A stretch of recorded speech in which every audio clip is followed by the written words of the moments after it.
Hello there, my name is Colin Dunn, Whisky Ambassador for Diageo. It's a real privilege and a pleasure to be here today, and I'm joined by Henry, who is the features editor for Master of Malt, and we're about to sample a wonderful rare expression from the Johnnie Walker stable. Recently, the Johnnie Walker brand released 3 releases of the Ghost and Rare series: Glenurry Royal, Brora and Port Ellen. Now, for those of you who are maybe not aware about those 3 distilleries, all of them are ghost distilleries. They don't exist. They are liquid history. We still have stocks, and a later development that's only happened in the last year is that we are reopening Port Ellen and Brora. But this is old stock. What we've done is we've taken some of the core expressions that Johnnie Walker uses in Blue Label, whiskies like Mortlach and Linkwood and Dalhuan, and some of the grain whiskies like Carsbridge and Cambus. But this time we've added some Port Ellen from the magical island of Islay on the west coast of Scotland in the Inner Hebrides. What does that mean? It means that you're getting Johnnie Walker Blue Label in HD. We're taking it to a different level. We're giving Port Ellen a chance to shine outside of its single cask or multiple cask offerings. So here's the bottle with Mr. Walker on the front, and the sound of the Ghost and Rare.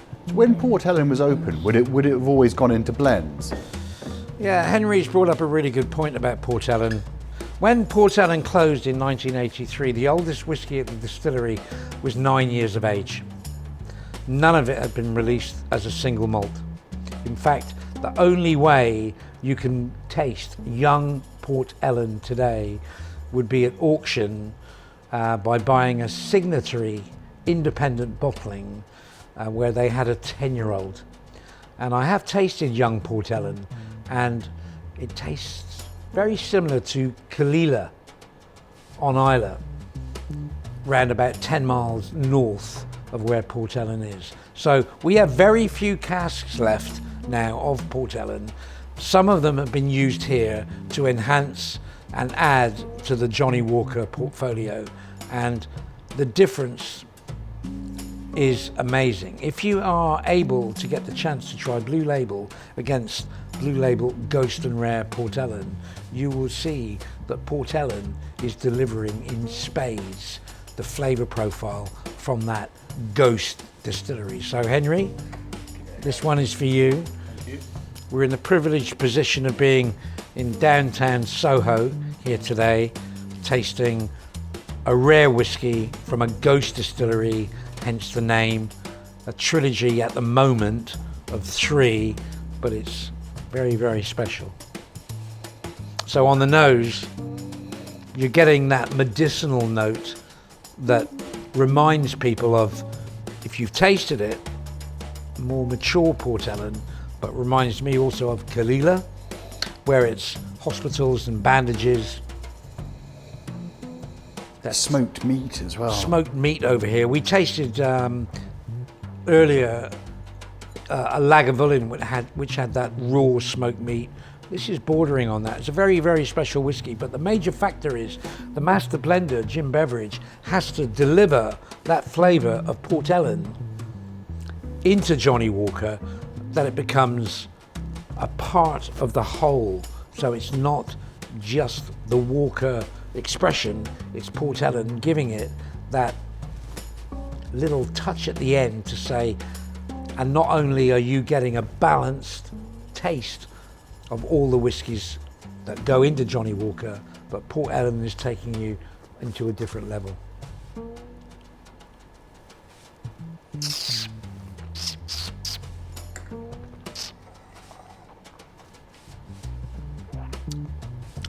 When you talk about smoking whiskey, it's really important that you give it, or you try to understand that. And what I mean by that is, for some of you who drink Islay whiskey or smoky whiskies, Ardbeg is sweet peat. Lagavulin is oily peat. Lefroy is dirty peat. When you come to Port Ellen and Kalila, this is a much more refined, almost medicinal peat. I actually get hints of smoky bacon, which is, to some people, maybe not what they'd expect. It's a different style. Every distillery on Islay has its own DNA. When it comes to Port Ellen, primarily it was built for blending, which means the impact of the taste will be a lot lighter and not as fierce or powerful or pungent as the big hitters down on the Kildalton shoreline, the Ardbeg, Lefroy and Lagavulin. So to be able to taste that DNA of Port Ellen within the Blue Label experience, which has grown since its birth in 1991, is truly phenomenal. I think this will go down as one of the best releases that Johnnie Walker has made over the last few years. What I will say, in my humble opinion, whiskey drinkers will love it. Collectors will make money on it. My view is that whiskey is a conversation, that it should be drunk with your friends. You should turn people on to the taste of the Ghost and Rare series, Port Ellen, Brora and Glenurry Royal. These are truly exceptional whiskies, and I'm proud and privileged to taste them here, and hopefully you've got something out of it as well, Henry, today. Great stuff, thank you. Port Ellen, Islay, whiskey, Aquavita, Eau de Vie, Ushkava, Ushki, whiskey, the water of life, alive and well. Slàinte.